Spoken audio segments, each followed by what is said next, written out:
Harka fuunii hordoftoota keenyaa nageenyi keenyaa bakka jirtanitti isin qaqqabu jecha odeeffannoo wayitaawaa sadaasa 10 bara 2025 qindeeffannee isinitti himnaa dursa oduu ijoo. Bilisiginnaan Wallaggaatti haleellaa diroonii jabaa raawwachuun dhaga'ame. Kana malees immoo ji'a 3 darban keessatti diroonii 300 oomishuu sirnichi ibse. Barsiisonni hojii dhaabuun gaaffii mirgaa gaafachuu eegalan.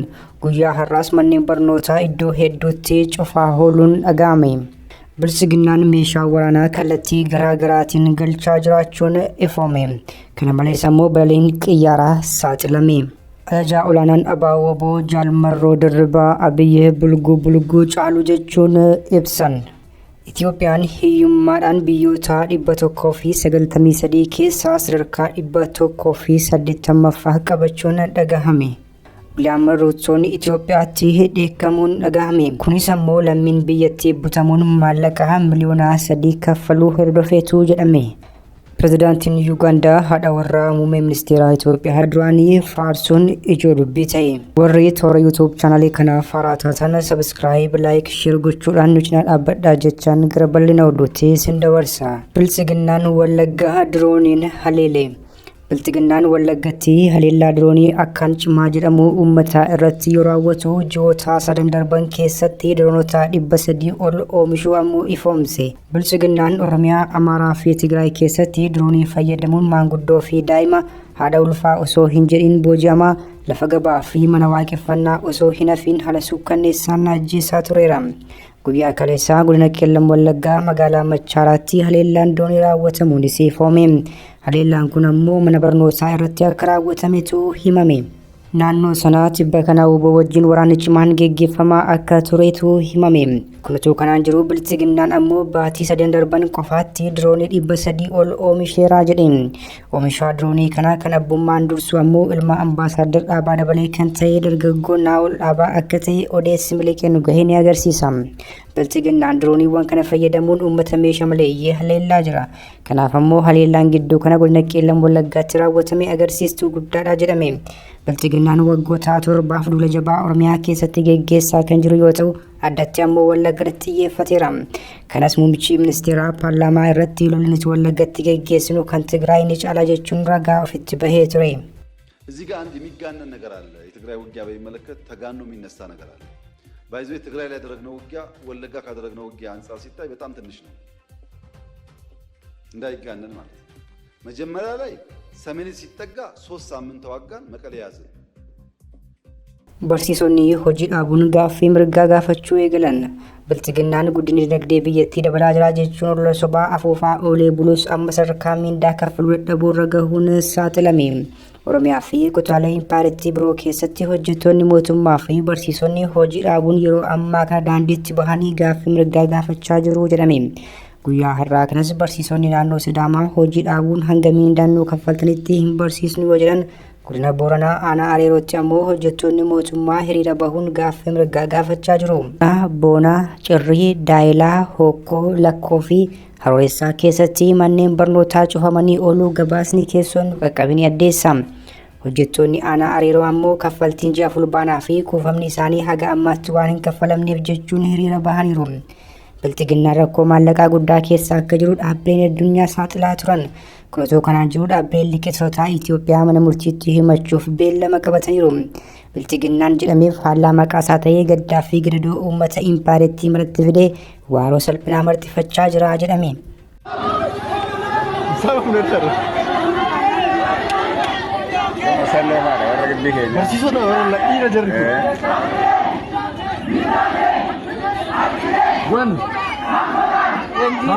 Piippiin meeshaa waraanaa bitaa jiraachuun ifoome. Sirni impaayira Itoophiyaa geggeessaa jiru bilisiginnaan raafama guddaa keessa seenuun meeshaa waraanaa biyyoota garaagaraatii bitatee galfachaa jiraachuun saaxilame. Impaayira sana keessatti naannolee ijoo jedhaman Oromiyaa, Amaaraa fi Tigraay keessatti lola jabaa isa mudachaa jiruun kan urgufame bilisiginnaan Raashiyaatii hanga Saawud Arabiyaa, Kooriyaa Kaabaatii hanga Boosniyaa Herzegovinaatti qondaalota waraanaa isaa bobbaasuun meeshaa waraanaa ittiin lammiilee nagaa ajjeesu bitachaa qabeenya lammiilee qisaasaa tureera ammas itti jira jedhame. Tibbana ammoo meeshaan waraanaa buufata waraanaatii galee fi balaliin xiyyaara waraanaa UAE irraa gara Finfinneetti taasifame ijoo dubbii miidiyaalee ta'eera. Buufata doonii Somaalilaandii kan ta'e Barbaraa irraa konkolaachistoonni gurguddoon meeshaalee waraanaa fi konkolaattota waraanaa fe'uun gara Itoophiyaatti imalaa turuun barame. Viidiyoon bahaa jiran akka agarsiisanitti buufata doonii Barbaraa irraa gara Itoophiyaatti konkolaachistoonni piikaappii 21 fi konteeneroonni hedduun yoo geejjibsiifaman ni mul'atu. Kunis kanaan jiru gabaasaa dhaabbileen balaliitti xiyyaaraa to'atan baasanii ammoo gamtaa Imireetotaa irraa gara Itoophiyaatti akkasumas Itoophiyaa irraa gara gamtaa Imireetotaatti xiyyaaronni waraanaa balali'aa turaniiru.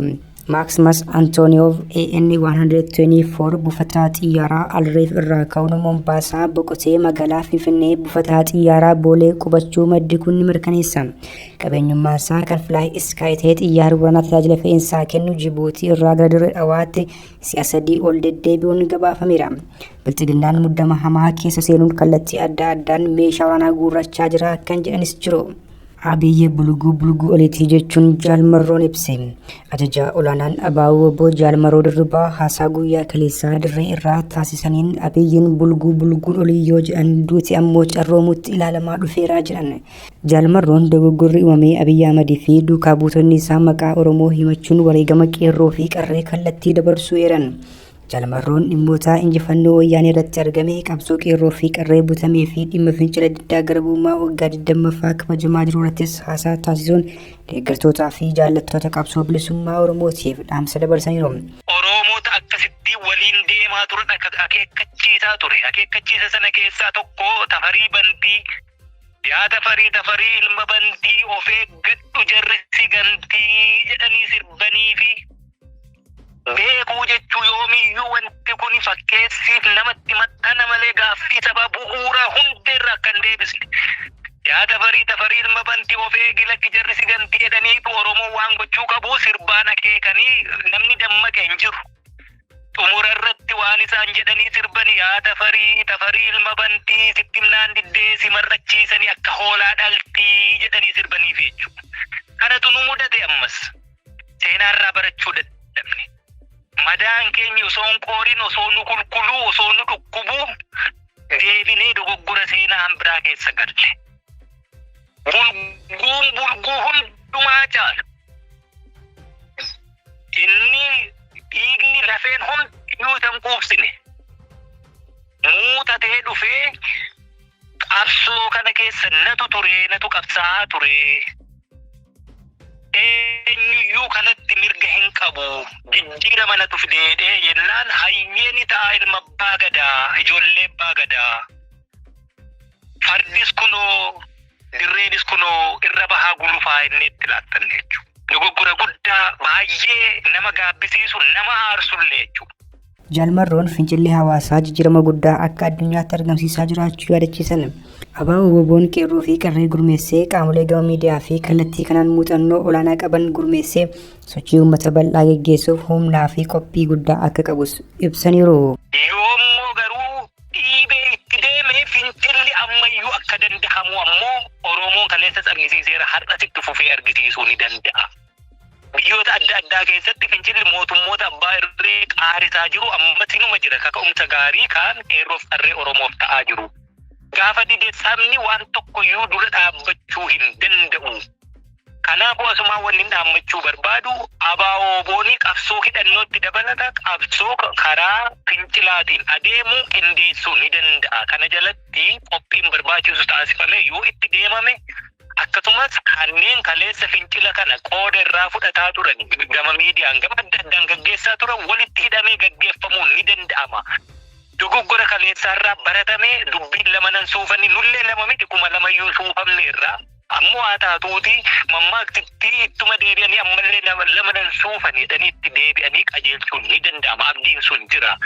Hidhannoonis jabaanne fincilaanis dabaalamne ammas deebinee xumura itti gochuu ni dandeenya gabrummaa akka jedhu akkasiin dhaammachuu barbaada. Itoophiyaan guddina osoo hin taane miraakilii keessa jirti kana ijaa fi funyaan adda baasuun ni danda'amaa fi kanneen kana fakkaatan jechuun pirezidaantiin Bilchiginnaa Abiyyi Ahmad dubbatanis dhaabbileen addunyaa tokko garuu Itoophiyaan biyyoota addunyaa 193 keessaa hiyyummaa sadarkaa 180ffaa irra jiraachuu ifoomse. Kana malees abbootiin qabeenyaa lolli ka'uu danda'a jechuun doolaara miliqsaa jiraachuutu ifoome. Gama biraan baasiin nyaataa fi geejjibaa wajjin wal qabatu daballee agarsiisuun saaxilame. baasiin nyaataa wal qabatu dhibbeentaa 10 akkasumas kan geejjibaa hojii wal qabatu dhibbeentaa 27 dabaluutu dhaga'ame. Itoophiyaan hiyyummaan adurreessaa jiraachuu dhaabbanni nyaataa addunyaa FAO'n ifoomseera. Dhibbaa darbees bira dhufuu hiyyummaan dhibbeentaa 43 biyyattii keessatti akka dabaluu danda'u dhaabbanni maallaqaa addunyaa raagee turuun ni yaadatama. Ruutoon Itoophiyaatti dheekkame. Impaayera Itoophiyaa keessatti lammiileen biyyattii bahanii galuun erga danqaataa dhufee bubbuleera. Torban darbee konkolaachistoonni 12 ajjeefamuu gabaasni turre. Amma ammoo sirni impaayera Itoophiyaa geggeessu biltigannaan lammiilee biyya alaa butuun maallaqa gaafachaa fi reebicha hamaa irraan gahaa jira jedhame. Torban darbee ogeeyyiin muuziqaa lama lammii Afrikaa kibbaa ta'an magaalaa Finfinneetti reebamuu erga biyya isaaniitti galanii suur-sagalee miidiyaa hawaasaa irratti qooduun ifoomsanii turan. Kutuu kanaan jiru lammiileen biyya ollaa Itoophiyaa ugguramuun qarshii miliyoona 3 kaffaluun gadhiifamuu pirezidaantiin Keeniyaa Wiiliyaam Ruutoon himaniiru.